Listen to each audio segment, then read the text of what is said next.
Well, good morning, everybody, and welcome to another morning rant. Today is going to be a continuation of yesterday's morning rant because, well, there's a lot of people, like, I don't understand something, right? So you guys may or may not know there was the big spending bill, right? So yesterday's video was on the fact that the spending bill did not go through. Republicans voted against it, and so it did not go through, and a lot of people were saying that's Elon Musk's fault, and blah blah blah. There's my belief is that our spending bill is way too fat, and we should not be sending as much money everywhere else as we do, in terms of other countries and stuff like that. And so they rejected the bill. It went back. The CR, originally it was like 6,000 pages, right? So obviously, clearly not enough time for anybody to read it. You can't read a 6,000 page bill in less than 12 hours or 24 hours, whatever the difference was. But it was a short amount of time. It's the same thing they did last year. They submitted this huge CR, or 2 years ago, this huge CR that had a bunch of money that was earmarked for other places. And they basically forced it down, and under the guise of, oh, Republicans are going to shut down the government if they don't vote this. And then when the government does shut down, then they say, oh, Republicans, this is all their fault, and they could have voted on this, they could have avoided this, blah, blah, blah, blah, blah. It's the same thing they do all the time, right? So then yesterday, Mike Johnson, who's the House Majority Leader, he is now put together this other continuing resolution, basically, that is now, instead of 5,000 pages, it's only about 113, right? And they put this bill back, but there's still about 38 Republicans who did not vote for it. And Donald Trump, prior to them sending this to a vote, Donald Trump tweeted out, or truthed out, his support for this continuing resolution, basically saying this is what he needs in order to be able to do everything he needs to do.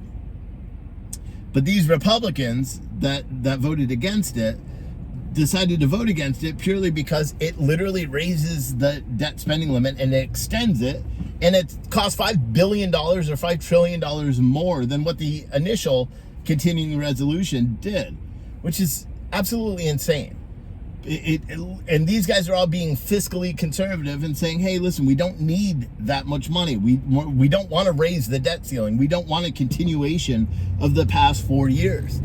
And the thing that I find incredibly fascinating by this is, now that Donald Trump supported this, all of these Republicans, these influencers on Twitter or X and social media, they're all up in arms about these turncoat Republicans, these 38 Republicans who have voted against this amended CR, and basically saying that they are now turning their back on Trump, and Trump needed this in order to be able to beat Biden's blah blah blah, and they're literally like Thomas Massey was one that voted against it, Nancy Mace.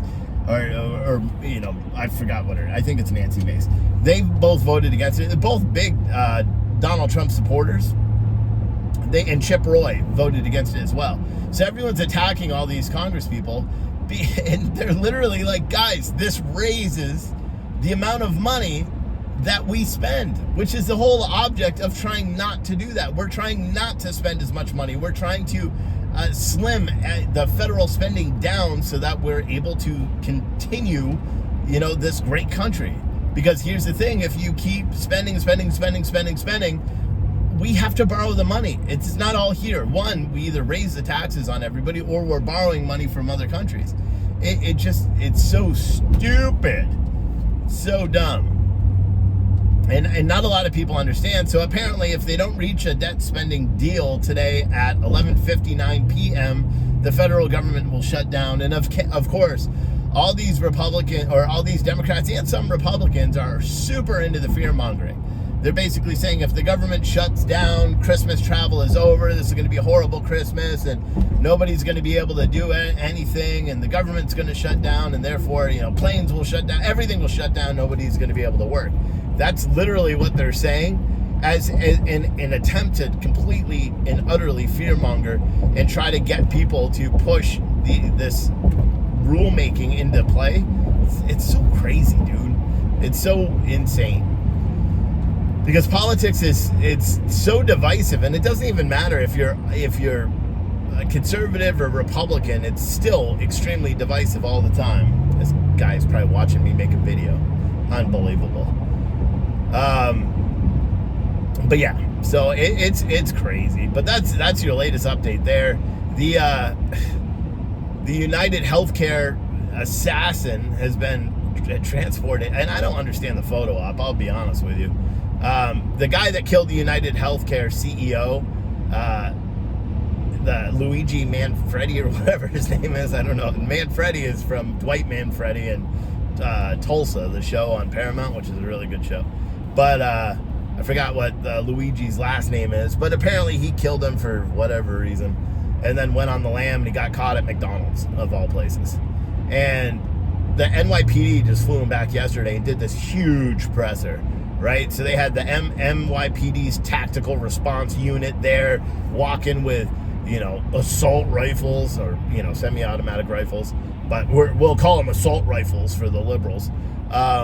And they're all walking with him, like heavily guarded, and he's wearing a jumpsuit that says DOC on it, and being handcuffed. And they don't do that with other murders. I'm not sure. Maybe it's just because he killed a millionaire. I'm not quite certain why. And obviously the publicity that this killing got was pretty crazy. And there was another. They're saying there was already a copycat crime about this. That I forgot where, but some trucking company CEO or delivery company CEO was stabbed during an all hands meeting yesterday by a relatively new employee with that company. That employee had only been there 2 weeks. I forgot what company that was. I saw it on the news this morning, and that makes me wonder if there's going to be more copycat crimes as time goes on and the economy gets worse, and more people start suffering the Biden effect. And I'm calling it that because, frankly, I think the reason our economy is in the position it is because of Biden. Even though now they're saying, oh, well, he was in a cognitive decline his whole administration. No shit, we already knew that. Everyone lied about it. You can't use that as a scapegoat to try to justify some of the stupid shit he did, in my opinion, because everybody already knew that. And then quickly, before I get to my office, I want to give an update on my diabetes. So I did, against doctor's orders, reduce my dosage of metformin to 500. Well, it's not against doctor's orders. He was like, fine, if you're watching your diet and all that stuff. So I did that. Today, my morning was normal, which it's been ever since I started taking metformin. It hasn't been, which was nice, if you guys know what I'm saying. However, my blood sugar is through the roof. So, I mean, granted, I did get hungry last night, and in my sleep, got up and made 2 of these greasy-ass chimichangas. And we thought they were healthy because they're beef and cheese and all that stuff, because I'll eat these beef and bean burritos, which are healthy for you. They're high in protein. Well, these beef chimichangas are not. They actually have 42 grams of sugar or carbs in each chimichanga, and I had 2 of them. So that's the reason, and 2 sugar cookies. All right. So I relapsed yesterday a little bit and had quite a bit of sugar, but whatever. But yeah, I woke up this morning and my sugar was high, and it's still, actually, it's probably down now. I can't check. It's on my phone. But I have to go back to really, really monitoring what I eat now, because I lowered the dose from 1,000 milligrams of metformin to 500 milligrams of metformin, and I got to see if that does anything, because I really don't want to be on this medication. I don't like it. I don't like how it makes my stomach feel in the mornings, but I also don't want sugar high, or I don't want my glucose levels super high, because that is what. Slow the down, you idiot. Jeez. They like speeding up as I'm turning, sons of bitches. But yeah, so it's a crazy time we live in, and we're gonna have to figure it all out. Sugar, debt spending, everything. We're gonna have to figure it all out. Anyway, I just got to the office, so as you can see, my commute to the office isn't long, 9.5 minutes. It's pretty nice.